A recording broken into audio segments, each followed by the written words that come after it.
the local foods issue and the local foods movement serves as an interesting kind of microcosm of the larger discourse going on in North America and in Canada about health and wellness.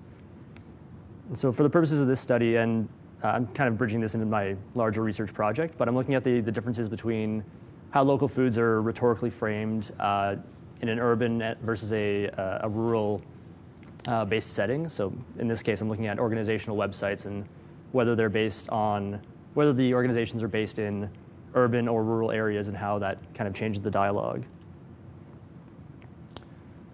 So rhetorical framing is, I think, pretty important in any kind of debate, whether it's media or public discourse, just because it situates and bounds the narrative that you're looking at. So it not only sets the agenda of what's being talked about, but it also situates how the issue is being talked about and sets the parameters for how it can be talked about.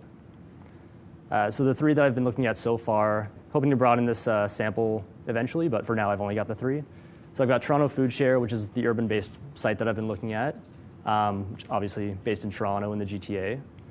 I'm looking at Buy Algoma, which is a rural-based community or region in northern Ontario, which has the region encompassing like Sault Ste. Marie and that sort of northern rural climate.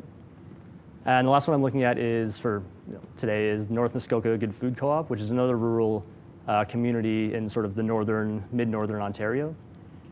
So the reason that I'm choosing the three of these sites so far, and I'm hoping to find some others, is that first of all three promote the idea of local foods as some sort of community or some sort of social issue that they want to address. All three are based in Ontario, so it frames a nice geopolitical or geographic site for analysis to compare and contrast.